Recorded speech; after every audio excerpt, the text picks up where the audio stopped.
it's Carrie here from the Female Entrepreneur Association, and welcome to another weekly dose of inspiration to build a successful business.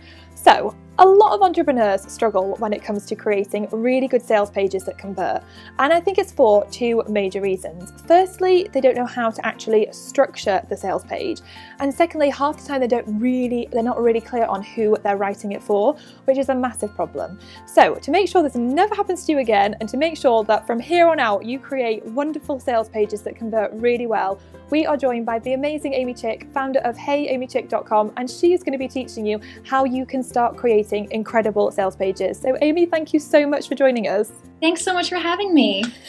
So this is something that so many of us do struggle with, and it's kind of one of those things where you do have to kind of really get clear about what you're doing and almost pour your heart and soul into what you're doing, but it can be really challenging to actually do that, can't it? Definitely. And like you were saying, Carrie, if you don't know who you're writing for, it makes it that much more difficult. And knowing what your core message is and, kind of the point that you're trying to get across, there's no direction when you sit down to actually write. Yeah. So I really like the points that you made, because before you even start writing a sales page, you have to do that work ahead of time. Yeah.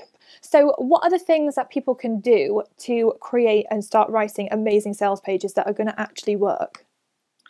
So once you actually start writing, the first step is to talk about where your client is at the moment, what their life looks like, what frustration they're experiencing beyond needing your product or service. You want to dig a little deeper than that.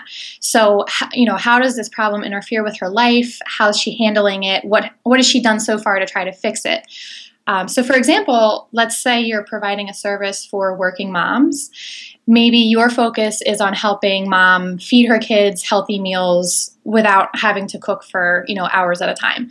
So right now, her frustration might be that she doesn't have time to cook these meals. But if you go even deeper than that, the pain she's feeling is probably more even about guilt that she's feeling. So she feels guilty because of the pressure that she feels to be a super mom, and she either has to sacrifice the healthy meals for her kids or extra quality time or having any time for herself. So that's where you really want to go with this, is to talk about what she's feeling about her current life situation. And, maybe she's tried, doing the marathon cooking on Sunday for Meals for the Week, but it hasn't worked. And, so that's really the first step. And when you actually write it in your sales page, you don't want to just say, hey, mom, you probably feel guilty because you're short on time. You want to talk about how it feels to feed her kids frozen chicken nuggets for the third time this week. And, situations that she can really relate to as part of her own life. So once you do that, you want to talk about her ideal outcome and what she's really looking for. So where does she hope to be in the future? What would her life look like if she solves this problem that she's having? And what goal is she trying to meet? And you really want to get focused, because a working mom has 1,000 goals, right? But based on your core messaging and your service or product that you're offering, that's what you want to focus on, and that's what you want to target. Okay. So, for example, our working mom, she wants to teach her kids how to eat right, feed them healthy meals, maybe even enjoy a glass of wine before bed, and, not lose her sanity in the meantime. So, it really applies to anything. Whatever your service is, that's the type of emotional situation that you want to tap into, kind of the what if. So tip number 3 is to then introduce your product or service as the solution to her problem or her frustration. So this is where you'll show your client what her life could look like after working with you.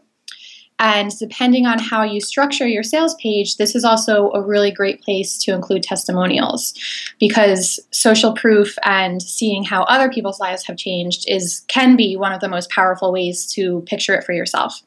So as you introduce your product or service, you want to find threads that you can tie back to the situations you described earlier in her life, so that she's able to almost feel the relief that she would feel after working with you. Okay. And then the final tip is that you want to create exclusivity. Okay. And make it feel exclusive. So really, you've been doing this all along if you did your homework that we talked about in the beginning, knowing your clients, knowing what your core message is, and getting super focused and speaking directly to her and her frustration.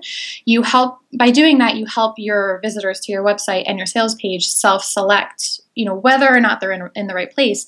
But you can actually get even more specific with it, and making your product or service exclusive on purpose is actually one of the main goals of copywriting. And I always tell my clients, if no one hates what you're doing, no one's going to love it. So make sure that you're kind of creating that line in the sand between the two. Yeah. So a great way to do this is to literally spell it out on your sales page. Who should work with you? Who might be disappointed in your product or service? Who might it not be for? And you can even sketch it out in list format so that it's really easy to absorb. Bonus tip, you want to break it down in your sales page down into bullet points, into sections, so that the scanners will still absorb your information and not lose interest. Okay. So then the clients who really aren't a good fit, they can weed themselves out based on the advice that you're giving on whether or not this product or service will work for them. And the whole point really is to attract the people that you'll most enjoy working with, so that when you make sales and you provide your service, you can, do it for the reason that you started doing it in the first place. Yeah, that is so amazing. And I'm going to give everyone the challenge to take those tips that you've just said, those 4 tips, and challenge people to go over their sales page, look over your sales page and ask yourself, are you doing those things that Amy's just shared with you? And if you're not, then try tweaking them and changing your sales page so that it'll start converting so much better. But Amy, thank you so much for sharing that with us. I know something else that you've created that we have got for people is your workbook on how to also write an amazing about page, because this is something else that people struggle with as well, is writing a really good about page, because people do find it really difficult to talk about themselves. So if you want to get that, I will leave all the links and details over on the blog, and also the link to Amy's website, which is heyamychick.com. So definitely go and check out all of her amazing stuff. And also, if you have any questions whatsoever, or you have any experiences that you want to share about sales pages, then leave a comment below, and I will see you next week for another dose of inspiration.